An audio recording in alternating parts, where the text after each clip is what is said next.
news got far removed from the way people think, and the basic, I also realize the young people of this country are not a bunch of status quo.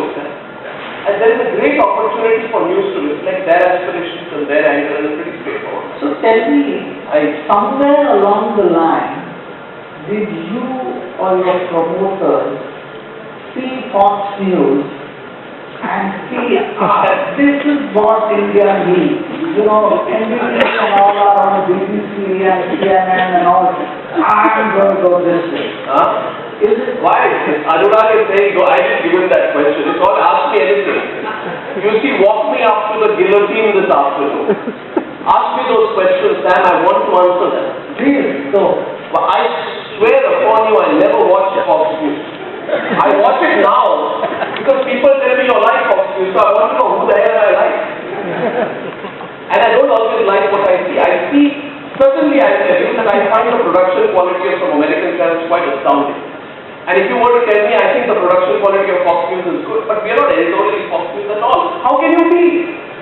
How can you be? We are not a two-party country. We are not a one-language country. We are not a Democrat-Republican country. You know, we have so much diversity. So trust me, we have never, you know, if someone wants to believe that we are an Indian version of Fox News, they've got it completely wrong. You know, we pick up issues which are non-political and make them big. What we did during the Anna movement is no Indian variant of Fox News. Sam, and I want to know which scam was the equivalent of the CWT scam did those lawyers of American journalism ever break?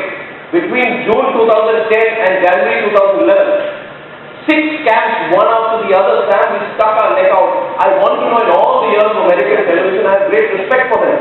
Tell me, after Watergate, till now, has there ever been a series of scams in America which boasts of the strongest democracy and the strongest media tradition? No country in the world, Sam, has been shaken by exposés as much as Times Now did during that period of 2010-2011. So we are not interpreting anyone else's television to be our own. We are following our own model. We have our own values, and we are 100% an Indian English news channel. That's it.